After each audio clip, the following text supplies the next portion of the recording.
The latest Tunisian leader heads to smuggling island. French gendarme gestures to a migrant as they're clearing out a makeshift migrant camp alongside of the Canal Saint-Martin, in central Paris, France, Monday, June 4, 2018. French police have evacuated around 500 migrants, mostly Afghans but some Africans, from a makeshift tent encampment. AP photo, François Maury, Berlin, AP, the latest on immigration into Europe, all times local, 5:15 p.m.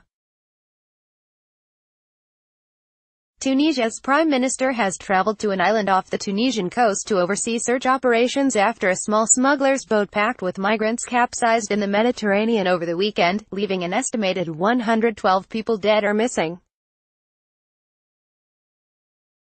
The search for the missing reopened Tuesday after being temporarily called off for bad weather. Tunisian Prime Minister Youssef Chad went to the Isle of Kerkennah, off the coast of Sfax, after the number of victims climbed and his government was criticized for not grasping the extent of the tragedy. Chad's office announced a day earlier that 8 smugglers implicated in the weekend disaster had been identified, all from the Île de Kerkennah. The International Organization for Migration has counted 60 confirmed deaths, 52 people still missing and 68 survivors from the capsizing off Tunisia. 5 p.m. Greece's Coast Guard says a search and rescue operation is underway for a boat reportedly carrying 21 people believed to be migrants in the Ionian Sea, west of the Greek mainland. 4 patrol boats and a Coast Guard rescue vessel were searching northwest of the island of Corfu after one of the passengers called Greek emergency services and reported their boat was in trouble. Thousands of migrants continue to reach Greece from the nearby Turkish coast, and rescue operations are often carried out in the Aegean Sea. Such incidents are rare to the west of the mainland, however, from where migrants sometimes attempt to smuggle themselves to nearby Italy. 4:50 p.m. Greek authorities say they have rescued 34 migrants, including 7 children, who are trapped on an islet on the border river that separates Greece from Turkey. Police said the migrants, who said they were from Syria, spent about 2 hours marooned on the islet on the Greek side of the Evros River. They were located after making an emergency call to Greek authorities on Tuesday morning. It was unclear how they became stuck on the islet. The Evros is a major crossing point for migrants and refugees seeking to enter Greece, and thence move on to Europe's prosperous heartland, from Turkey. 4:45 p.m. Hungarian lawmakers have begun debating a constitutional amendment and the so-called Stop Soros law, both nominally meant to strengthen the anti-migration policies of Prime Minister Viktor Orban's government. Among its articles, the 7th constitutional amendment limits refugees' access to asylum and declares that foreign populations cannot be settled in Hungary. The other bill threatens with up to a year in prison for human rights advocates, some supported by George Soros, who work with asylum seekers. Orban blames Soros and the civic groups he supports, like the Hungarian Helsinki Foundation, of fomenting large-scale mainly Muslim migration into Europe. Soros and those groups deny the charges. Opening Tuesday's debate on the constitutional amendment, Justice Minister Laszlo Trashani said the revision would guarantee the defense of the sovereignty of our state and of our national identity. 3 p.m. Bavaria plans to charter its own flights to deport rejected asylum seekers, as elections in the conservative southern German state loom this fall. Governor Markus Söder says the flights are among numerous measures intended to speed up the asylum process that will be put in place from August. Söder told reporters Tuesday that Bavaria will also create 7 large camps, so-called anchor centers, where applicants will have to live until their asylum requests have been processed.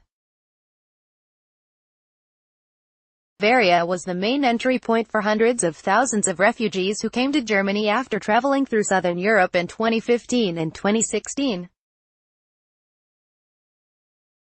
Soder's governing Christian Social Union, the Bavaria-only arm of Chancellor Angela Merkel's Union bloc, faces pressure from the anti-migrant Alternative for Germany party in October. 14 state election, ___1:55 p.m. The UN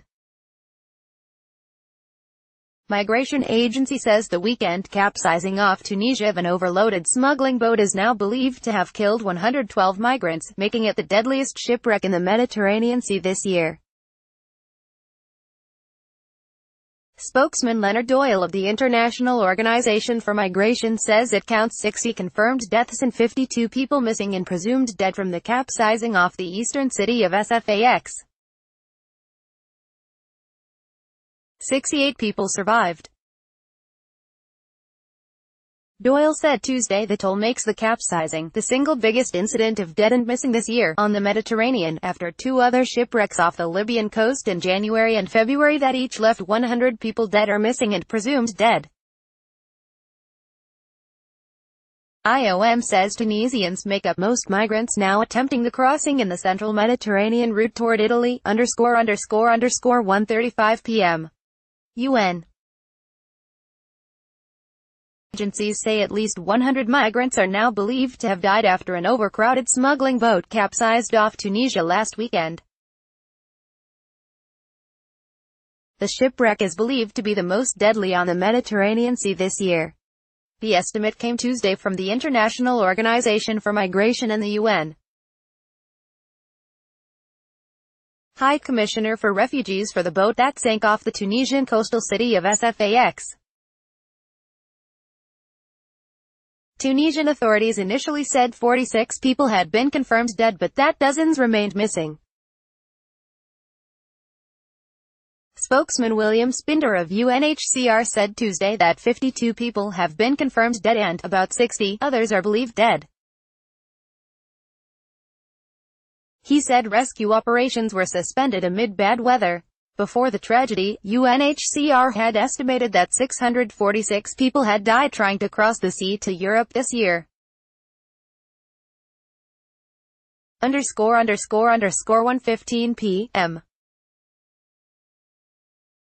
Denmark's Prime Minister says a new European asylum system can be in place as soon as next year, and asylum seekers whose applications have been rejected could be sent to a country that is not on the migrants' wish list. Prime Minister Lars Løkke Rasmussen, who gave no further details besides that fact that several European countries have discussed the plan, spoke Tuesday on Denmark's Constitution Day.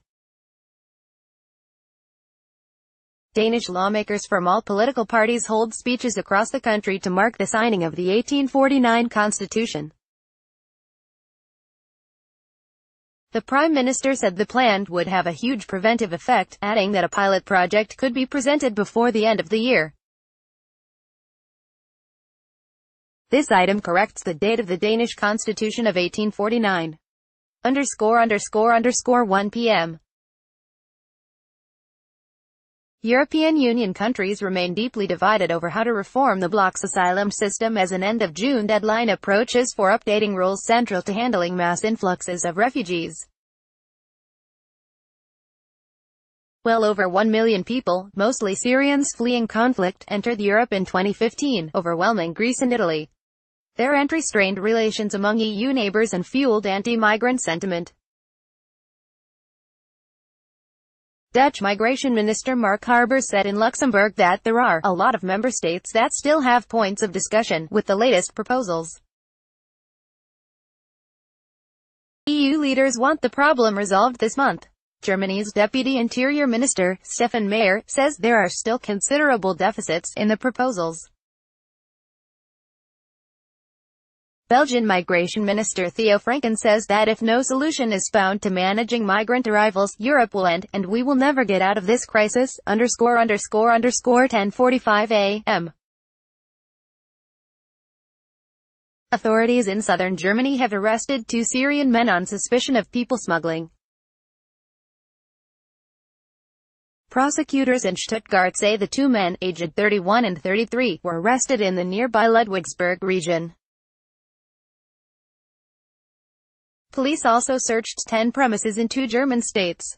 Prosecutors said Tuesday that their investigation is focusing on 9 men aged between 29 and 52. 5 are said to be Syrian, with the others hailing from Iraq, Lebanon, Turkey and Germany. The 33-year-old is accused of helping Syrians and Iraqis illegally enter Germany. Prosecutors discovered the smuggling ring while investigating him for alleged past membership of Syria's Nusra Front. The 31-year-old is alleged to have provided fake documents for migrants and obtained fraudulent loans. The unnamed men are accused of trying to establish a long-term source of income. Copyright 2018 The Associated Press. All rights reserved. This material may not be published, broadcast, written or redistributed.